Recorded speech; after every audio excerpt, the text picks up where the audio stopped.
Assalamualaikum warahmatullahi wabarakatuh. Perkenalkan, kami dari kelompok 2 akan mempresentasikan hasil kerja kelompok kami mengenai desain kebijakan pajak penghasilan orang pribadi. Tax unit atau yang biasa kita sebut dengan subjek pajak merupakan istilah yang digunakan dalam konteks pajak penghasilan pribadi, di mana pajak dapat dikenakan kepada individu yang terpisah atau sekelompok individu yang diperlakukan sebagai satu kesatuan.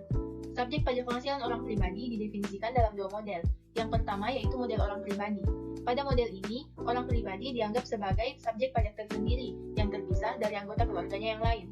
Oleh karena itu, yang menjadi unit pembayar pajaknya adalah orang pribadi, sehingga setiap orang pribadi wajib untuk melaksanakan kewajiban PPh-nya masing-masing. Model yang kedua adalah model keluarga. Pada model ini, setiap anggota keluarga dianggap sebagai bagian dari subjek pajak keluarga. Oleh karena itu, yang menjadi unit pembayar pajaknya adalah keluarga.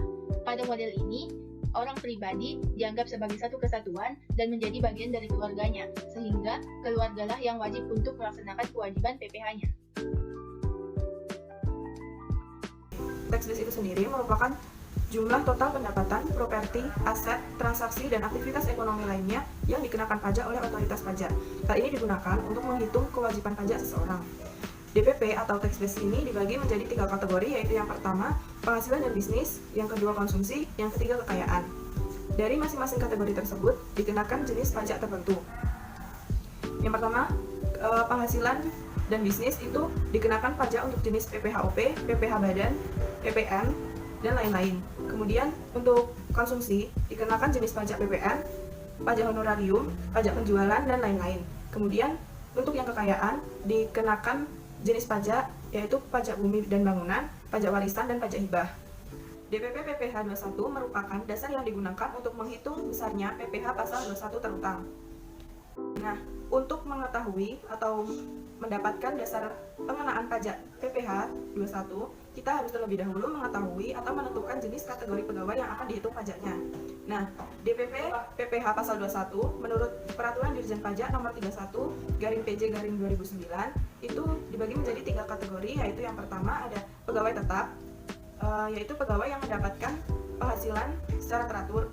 Kemudian yang kedua ada pegawai tidak tetap, yaitu pegawai yang menerima upah apabila dia bekerja saja. Kemudian yang terakhir ada bukan pegawai, yaitu bukan pegawai tetap dan bukan pegawai tidak tetap. DPP dan pemotongan PPh pasal 21 terbaru berdasarkan Peraturan Direktur Jenderal Pajak per 32/PJ/2015 ada 4, yaitu yang pertama ada DPP untuk jumlah penghasilan yang melebihi 450.000 per hari atau yang penghasilan kumulatif yang diterima dalam 1 bulan kalender telah melebihi Rp4.500.000. Kemudian yang kedua ada DPP 50% dari jumlah penghasilan bruto yang berlaku bagi bukan pegawai sebagaimana dimaksud dalam Peraturan DJP nomor per 32/PJ/2015 pasal 3 huruf C yang menerima imbalan yang tidak bersifat berkesinambungan. Kemudian yang ketiga ada DPP untuk jumlah penghasilan bruto yang berlaku bagi penerima penghasilan selain menerima penghasilan di atas.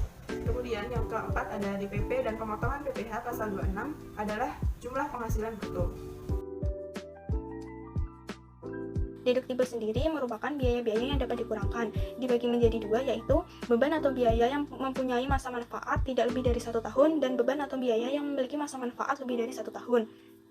Selanjutnya, sesuai dengan pasal 6 ayat 1 Undang-Undang Pajak Penghasilan, besarnya penghasilan kena pajak, wajib pajak dalam negeri, dan badan usaha tetap ditentukan berdasarkan penghasilan bruto yang dikurangi oleh biaya-biaya.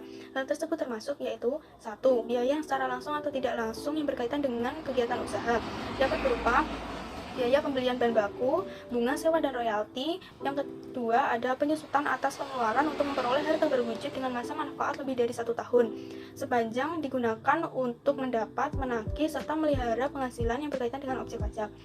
Yang ketiga yaitu iuran kepada dana pensiun yang pendiriannya telah disahkan oleh Menteri Keuangan. Nah, pembayaran dana pensiun ini dikurangkan dari penghasilan bruto yang biasa dikatakan sebagai penundaan pemajakan atau tax deferral. Yang keempat, kerugian karena penjualan atau penghasilan harta yang dimiliki untuk mendapat, menagih, serta memelihara penghasilan.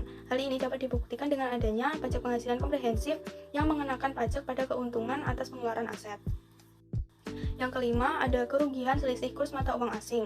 Kerugian selisih kurs mata uang asing ini harus didasarkan pada sistem pembukuan yang berlaku di Indonesia dan atas asas standar akuntansi keuangan yang berlaku di Indonesia. Kemudian yang keenam, biaya penelitian dan pengembangan perusahaan yang dilakukan di Indonesia.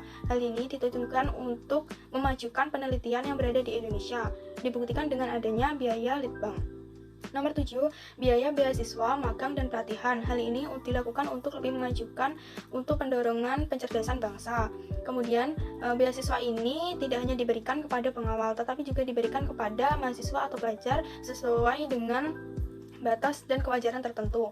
Nomor 8, piutang yang tidak dapat ditagih, hal ini dengan syarat tertentu. Kemudian nomor 9 ada sumbangan. Sumbangan dapat dikategorikan sebagai sumbangan untuk fasilitas pendidikan, untuk penanggulangan bencana nasional, dan lain-lain yang diatur dalam peraturan pemerintah. Kemudian nomor 10, biaya di bidang usaha pertambangan. Biaya ini maksudnya adalah biaya yang didapatkan untuk mendapat, menagih, dan memelihara penghasilan yang berasal dari usaha pertambangan minyak dan gas bumi, dan diatur dalam peraturan pemerintah nomor 79 tahun 2010. Kemudian nomor 11 ada pajak masukan atau PM yang tidak dapat dikreditkan. Hal ini diatur dalam pasal 9 ayat 8 Undang-Undang Pajak Pertambahan Nilai menurut pasal 10 peraturan pemerintah nomor 94 tahun 2004. Kemudian yang terakhir adanya biaya berdasarkan pasal 11 peraturan pemerintah nomor 94 tahun 2010 dengan kesyaratan yang ada di dalamnya. Non-deductible expense atau biaya-biaya yang tidak dapat dikurangkan dari penghasilan bruto diatur dalam UU PPH pasal 9 ayat 1. Yang pertama, pembagian laba dengan nama dalam bentuk apapun seperti dividen. Yang kedua, biaya yang dikeluarkan untuk kepentingan pribadi pemegang saham, sekutu, atau anggota. Pengeluaran ini bersifat personal. Yang selanjutnya, pembentukan dana cadangan, kecuali cadangan piutang tak tertagih, usaha asuransi, penjaminan, biaya reklamasi, dan lain-lain. Selanjutnya, premi asuransi kesehatan, kecelakaan, jiwa, dwiguna, dan beasiswa yang dibayar oleh wajib pajak orang pribadi, kecuali jika dibayar oleh pemberi kerja dan premi tersebut dihitung sebagai penghasilan bagi WPOP yang bersangkutan. Selanjutnya, imbalan sehubungan dengan pekerjaan yang diberikan dalam bentuk natura, kecuali penyediaan makanan dan minuman bagi seluruh pegawai, serta penggantian kenikmatan di daerah tertentu dan yang berkaitan dengan pelaksanaan pekerjaan yang diatur dengan PMK. Selanjutnya, jumlah yang melebihi kewajaran yang dibayarkan kepada pemegang saham atau kepada pihak yang mempunyai hubungan istimewa sebagai imbalan sehubungan dengan pekerjaan yang dilakukan. Selanjutnya, harta yang dihibahkan, sumbangan, dan warisan.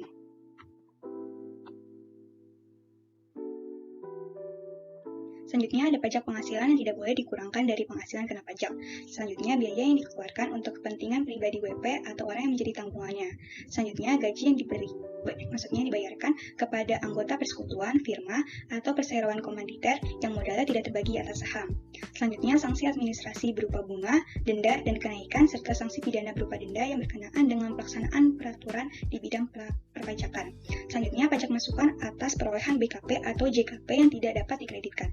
Selanjutnya, biaya-biaya untuk mendapatkan, menagih, dan memelihara penghasilan yang bukan merupakan objek pajak bersifat final, serta pengenaan pajaknya berdasarkan norma penghitungan penghasilan neto dan norma penghitungan khusus.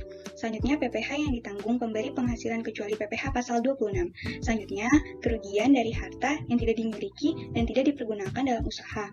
Selanjutnya, yang terakhir, pasal 13A PP 94 tahun 2010 tidak memperbolehkan pengurangan pengeluaran dan biaya dari penghasilan kena pajak atas biaya untuk mendapatkan, menagih, dan memelihara penghasilan. Di dalam Undang-Undang Nomor 36 Tahun 2018 tentang Pajak Penghasilan atau UPPH, terdapat pasal 17, di mana pasal 17 merupakan pasal yang secara terperinci mengatur tarif pajak yang dibebankan oleh wajib pajak orang pribadi maupun wajib pajak badan. Tarif pajak yang berlaku di Indonesia menerapkan skema tarif progresif. Penggunaan tarif progresif pada pasal 17 UPPH merupakan penerapan dari asas keadilan, di mana orang yang memiliki penghasilan tinggi akan membayar pajak yang lebih tinggi dibandingkan dengan orang yang berpenghasilan rendah. Tarif pasal 17 untuk wajib pajak orang pribadi sebagaimana diatur dalam pasal 17 ayat 1A, yaitu wajib pajak yang berpenghasilan sampai dengan 50 juta akan dikenakan tarif sebesar 5%, di atas 50 juta sampai dengan 250 juta akan dikenakan tarif sebesar 15%, di atas 250 juta sampai dengan 500 juta dikenakan tarif sebesar 25%, dan yang terakhir yang di atas 500 juta akan dikenakan tarif sebesar 30%. Singkatnya, kurung pajak ini adalah nilai batas pendapatan kena pajak yang dikenakan pada tarif pajak tertentu. Hal ini mengacu pada kisaran pendapatan, di mana pajak akan naik seiring dengan peningkatan pendapatan individu. Oleh karena itu, pengenaan bracket ini menyebabkan sistem pajak progresif. Individu yang berpenghasilan relatif rendah maka akan termasuk pada bracket yang rendah, sedangkan individu yang berpenghasilan lebih tinggi maka akan termasuk pada bracket yang lebih tinggi. Nah, wajib pajak sendiri menggunakan kurung pajak ini untuk menghitung jumlah pajak yang harus mereka bayar. Setelah mendengar penjelasan dari tax bracket dan tax rate tadi, mungkin muncul pertanyaan, apa sih bedanya antara tax bracket dengan tax rate? Seperti yang dikatakan tadi, tax bracket atau kurung pajak nilai batas atau kisaran penghasilan kena pajaknya, sedangkan tax rate itu tarif pajaknya.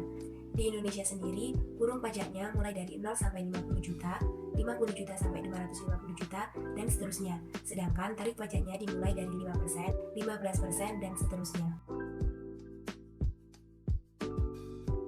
Untuk yang pertama adalah kriteria wajib pajak orang pribadi berdasarkan omset, di mana yang pertama ada tarif PPh final, di mana pengenaan PPh tarif final ini adalah mengenai usaha dengan omset tertentu, dengan khususnya UMKM atau usaha mikro kecil dan menengah. Nah, di sini wajib pajak orang pribadi yang menerima penghasilan dari usaha dengan peredaran bruto atau omset yang tidak melebihi 4,8 miliar pada 1 tahun pajak. Pengenaan PPh final ini diawali dengan adanya PP nomor 46 tahun 2013, di mana di sini penghasilan bruto atau omset tersebut dikali dengan tarif sebesar 1% yang bersifat final. Nah, kemudian dari tahun 2013 ini akhirnya dikurangkan atau diturunkan pada PP nomor 23 tahun 2018 tentang PPh atas penghasilan dari usaha yang diperoleh wajib pajak yang memiliki peredaran bruto tertentu dengan tarif 0,25%.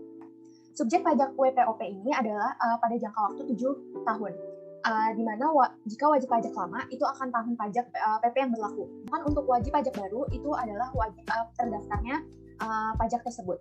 Selanjutnya, objek pajak pada tarif PPh final adalah penghasilan dari usaha dagang, industri, jasa, misalnya seperti toko, kios, kelos, dan kelontong, omset setahun tidak melebihi 4,8 miliar, dan juga omset total dari seluruh gerai atau outlet, baik pusat maupun cabang. Selanjutnya ada PPh pasal 25, di mana PPh pasal 25 dikenakan kepada OPPT atau wajib pajak orang pribadi tertentu, di mana di sini orang pribadi tertentu tersebut melakukan kegiatan usaha sebagai pedagang, pengecer yang mempunyai satu atau lebih tempat usaha, di mana di sini merupakan tempat domisili yang berbeda dari tempat kegiatan usaha, bisa dalam satu wilayah KPP atau berbeda wilayah KPP. Tarif yang diterima pada PPh pasal 25 ini adalah tarif dengan sebesar 0,75 dari jumlah peredaran bruto per bulan dari masing-masing tempat usaha. Dan ini tidak bersifat final sehingga dapat dikreditkan pada akhir tahun pajak. Selanjutnya saya akan membahas mengenai kriteria wajib pajak orang pribadi berdasarkan jenis pekerjaannya. Di sini terbagi atas 3 poin besar, yaitu yang pertama ada PPh pasal 21 di mana dikenakan kepada karyawan swasta dan karyawan BUMN.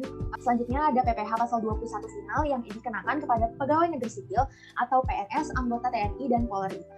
Dan selanjutnya ada PPh pasal 23 di mana di sini merupakan jasa teknik, jasa manajemen, dan jasa konstruksi, jasa konsultan, dan jasa lain selain jasa yang telah dipotong PPh 21, di mana jasa teknik, manajemen, jasa konstruksi, konsultan, dan jasa lain dibagi lagi menjadi banyak sekali pekerjaan yang dapat dilihat dalam PMK nomor 141 garing PMK 03 garing 2015.